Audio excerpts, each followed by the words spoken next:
Welcome to BFM's 3 p.m. News. I am your presenter, Narissa Bostwick.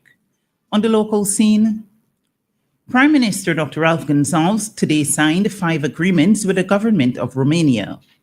A release from the Agency for Public Information API states that these agreements covered a wide range of issues, including education, health, agriculture, and fisheries, matters for cooperation between the 2 ministers of foreign affairs and disaster preparedness and management.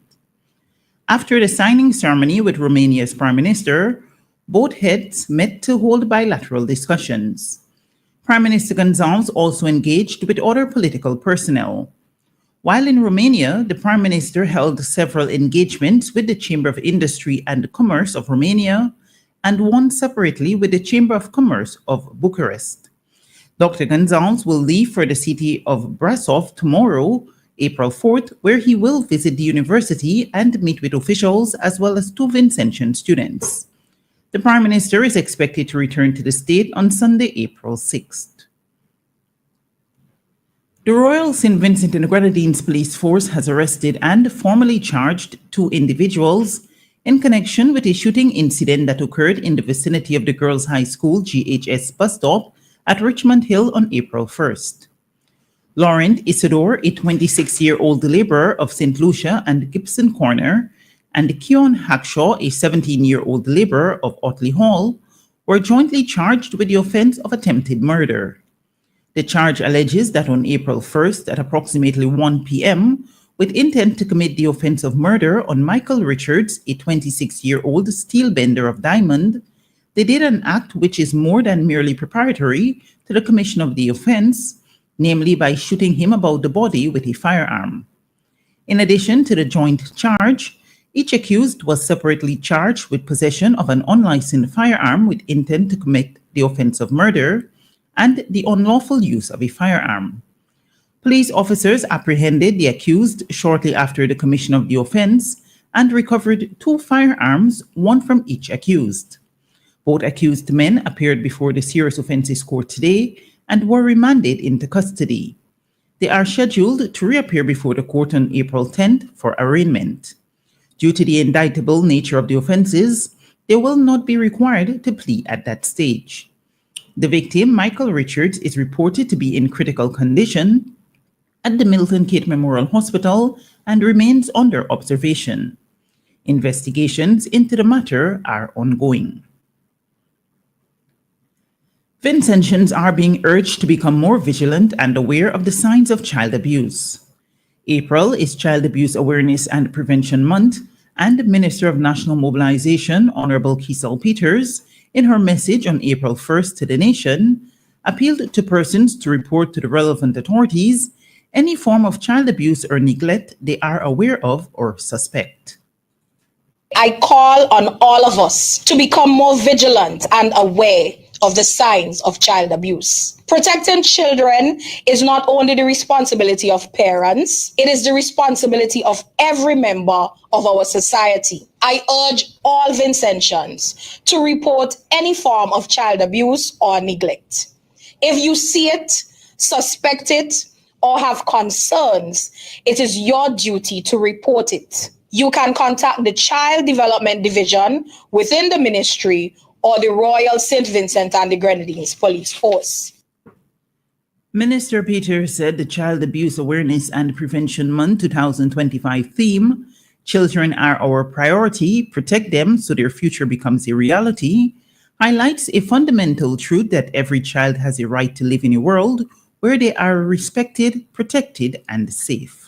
This theme highlights a fundamental truth. Every child has the right to live in a world where they are respected, protected, and safe. It is our collective responsibility to make this a reality. It emphasizes the importance of families, communities, and institutions coming together to eliminate all forms of child abuse. Protecting children and ensuring their safety and well-being are paramount, not only for their future, but for the future of our society as a whole. Every decision and action we take must prioritize the best interests of our children, ensuring they grow up in a safe, nurturing environment that allows them to reach their full potential. That was Minister of National Mobilization, Honorable Kiesel Peters. On to regional news. More than 300 cases of sexual assault are reported monthly in Guyana, according to the manager of the Sexual Offences and Domestic Violence Policy Unit at the Human Services Ministry, Dr. Kona Husbands. She also revealed that 70% of those cases involve children as the victims. According to News Source Guyana, Dr. Husbands shed light on the grim situation on Tuesday as she delivered remarks during the opening of an exhibition on sexual violence at the Humanayana. She reported that earlier in the year, there was a spike in reported cases of sexual abuse, but the number have fallen in recent weeks. Basically, we have an average on a monthly basis in excess of 300 cases of sexual assault, she said, while explaining that the majority of victims are women and girls. Dr. Husband said while thousands of cases are reported annually, only 50% of the cases ever reach the court and just 10% result in prosecution. Meanwhile, Director of the Child Care and Protection Agency, Levine Govaya, said many of the children who experience abuse, including sexual abuse, were abused by people they know and trust. According to the Ministry of Human Services and Social Security, more than 4,000 cases of child abuse were recorded in 2024, with 1,200 of those cases being sexual abuse. Guyana has found itself among the countries that will face an increase in tariffs to be charged on goods to be imported into the United States. U.S. President Donald Trump announced his global reciprocal tariffs yesterday, and Guyana was listed as one of those countries that will see increased tariffs. According to the information released by the U.S. government, Guyana will now face a tariff rate of 38%, which appears to be a blanket rate to cover all goods imported into the U.S. from Guyana. A number of other Caribbean countries, including Barbados, Antigua, Trinidad and Tobago, Belize, Suriname, and Jamaica, are also facing reciprocal tariff rates. However, their goods being imported into the U.S. will face a much lower rate at 10% compared to 38% on goods from Guyana. On to news on the international scene. Hungary is withdrawing from the International Criminal Court, ICC, its government has announced. According to the BBC, a senior official in Prime Minister Viktor Orban's government confirmed this hours after Israel's leader, Benjamin Netanyahu, who is sought under an ICC arrest warrant, arrived in Hungary for a state visit. Orban had visited Netanyahu as soon as the warrant was issued last November, saying the ruling would have no effect in his country. In November, ICC judges said there were reasonable grounds that Netanyahu bore criminal responsibility for alleged war crimes and crimes against humanity during the war between Israel and Hamas. Netanyahu has condemned the ICC's decision as anti-Semitic. And finally in the news at this hour, the U.S. stock market drops sharply in early trading after President Donald Trump announced a raft of tariffs last night. As big brands such as Nike, Apple, and Amazon lose value in early trading, the White House tells Wall Street to trust in President Trump.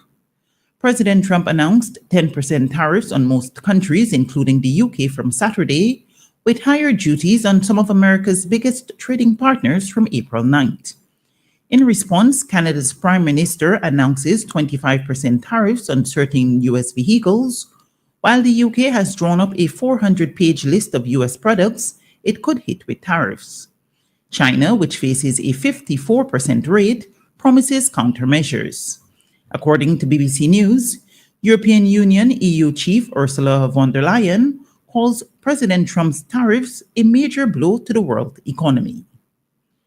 This has been WeFM's 3 p.m. News. I have been your presenter, Narissa Bostwick. Join us again at 5:30 p.m. when we will bring you our next newscast.